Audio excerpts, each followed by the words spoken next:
Olá, meus queridos, sejam bem-vindos aqui ao Café de Esperança. Lembrando a você que aqui na descrição do vídeo tem as informações aí sobre a gravação privada, sobre os meus livros, Dor de Amor Tem Jeito, Teu Amor Próprio Te Salvou, tá tudo aqui na descrição do vídeo. Vamos ao vídeo de hoje, a reflexão de hoje. Você já passou por aquela situação onde você sabe o que tem que ser feito, mas você não consegue fazer? Ai, André, eu sei que eu tenho que terminar com ele, mas eu não consigo.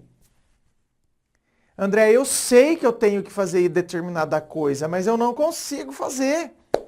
Vários momentos da sua vida, você acabou fazendo aquilo que você sabia que a sua consciência, o seu intelecto, não queria que você fizesse. Não queria, não era para você fazer. Intelectualmente falando, em termos de consciência, em termos de intelectualidade, entende? Em termos de intelecto, você sabia que não era para ser feito, mas ainda assim você foi lá e fez.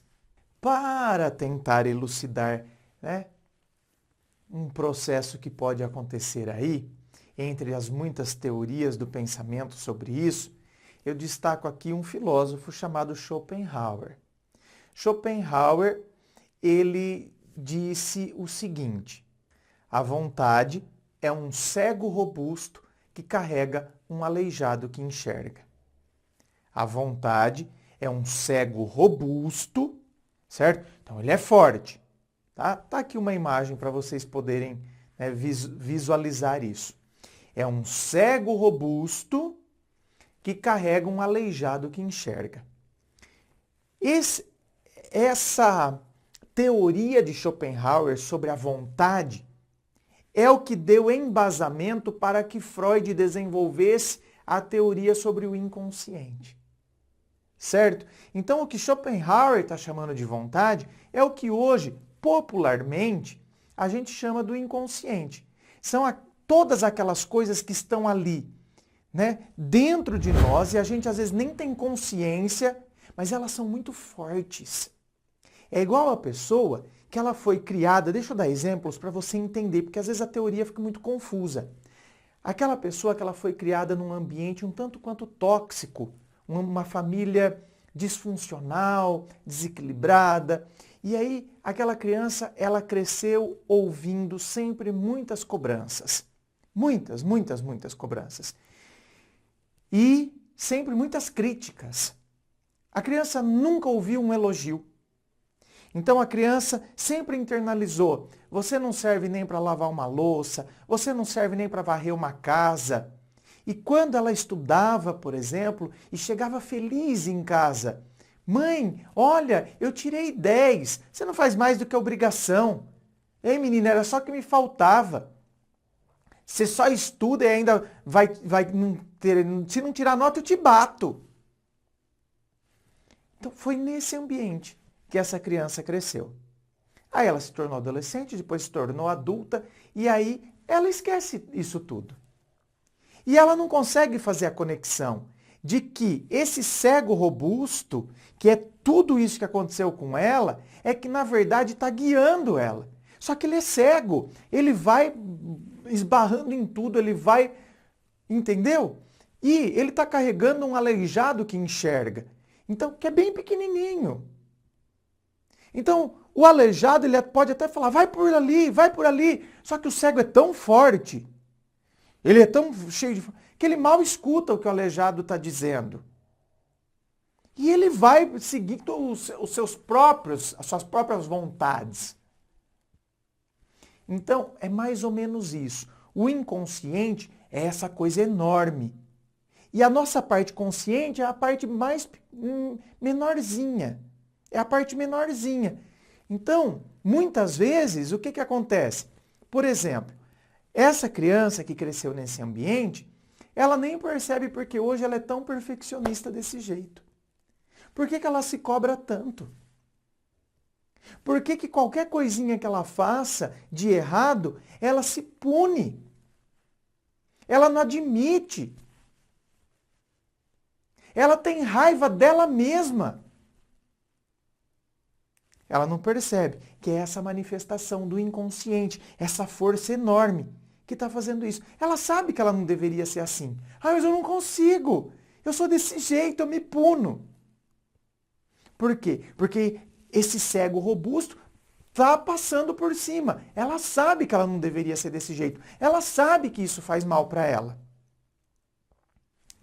Você consegue entender o que Schopenhauer chamou de vontade? É o que Freud chamou de inconsciente. Então, muitas vezes essas manifestações do inconsciente, elas são muito mais fortes, elas são muito maiores. Tem muito mais coisa dentro de nós. É por isso que depois a gente acaba não fazendo o que a gente deveria fazer. Por causa dessas coisas que estão não resolvidas dentro de nós. Vou te dar um outro exemplo para você perceber. Quantas são as pessoas que muitas vezes não conseguem juntar dinheiro?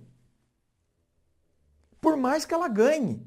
Ela ganhava 1.000, ela estava endividada. Agora ela está ganhando 2.000, ela continua endividada. E se ela ganhar 10.000, ela continua endividada.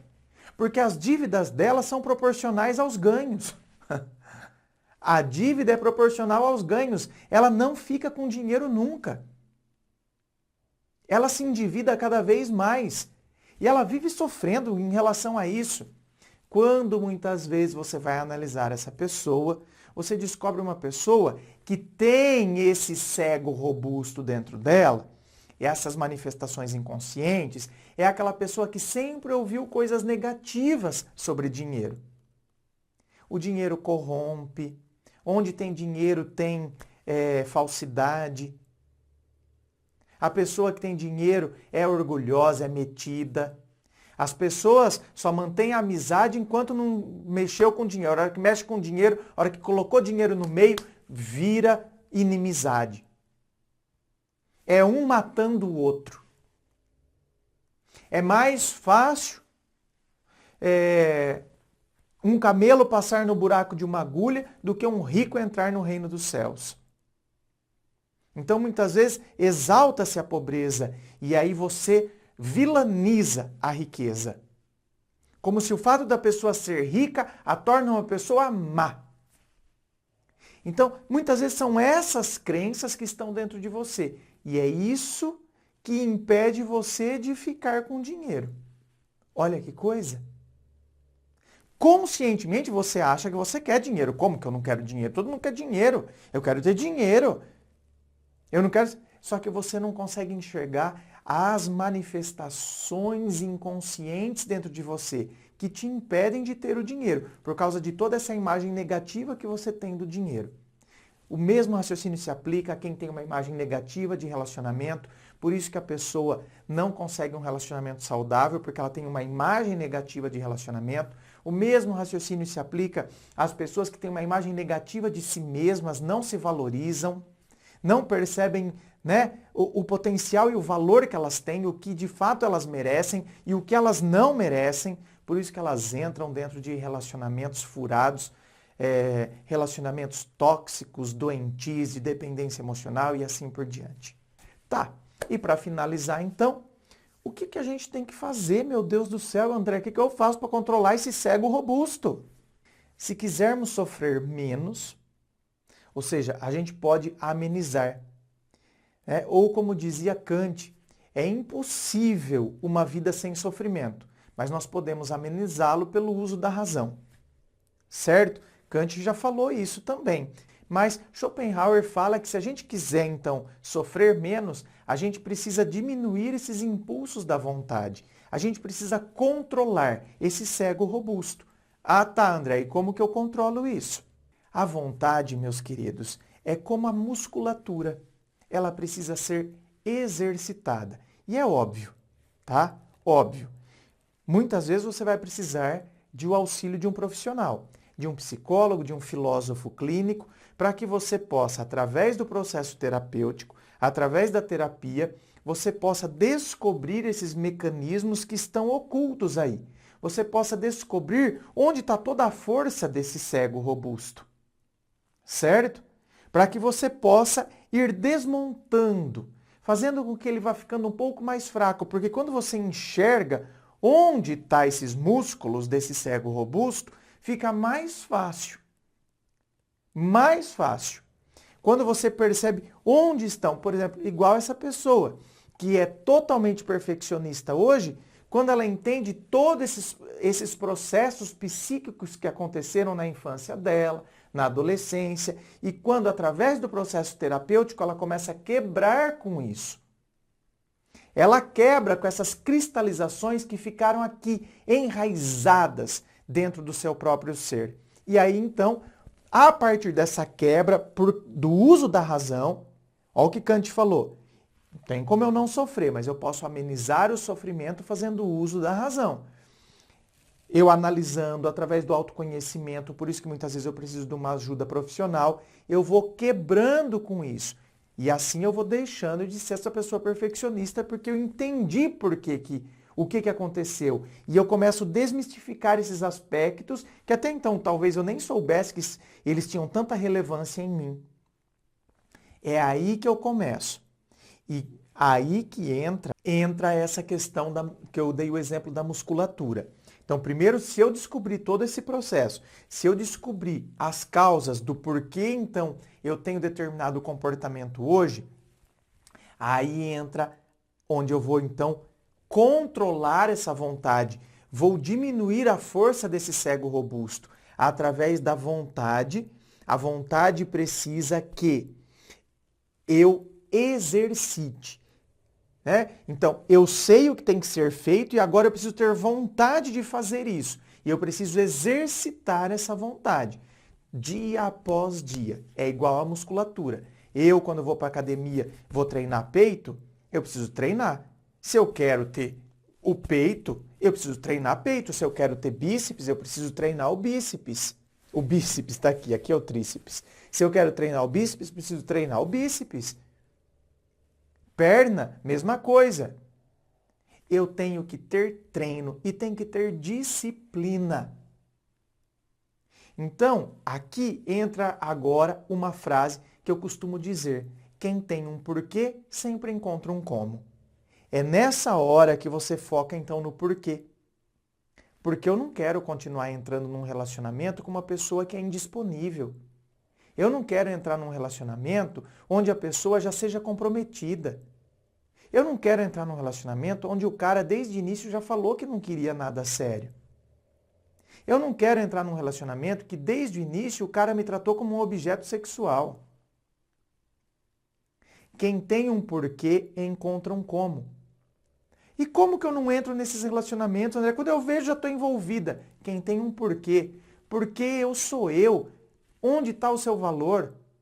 Você consegue ter consciência de quem você é e o que você merece? Você merece um cara comprometido para a sua vida?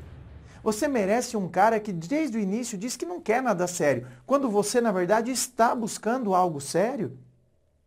Porque se você não estivesse buscando também, não tem problema, né? Juntaria a fome com a vontade de comer. Mas você quer algo sério.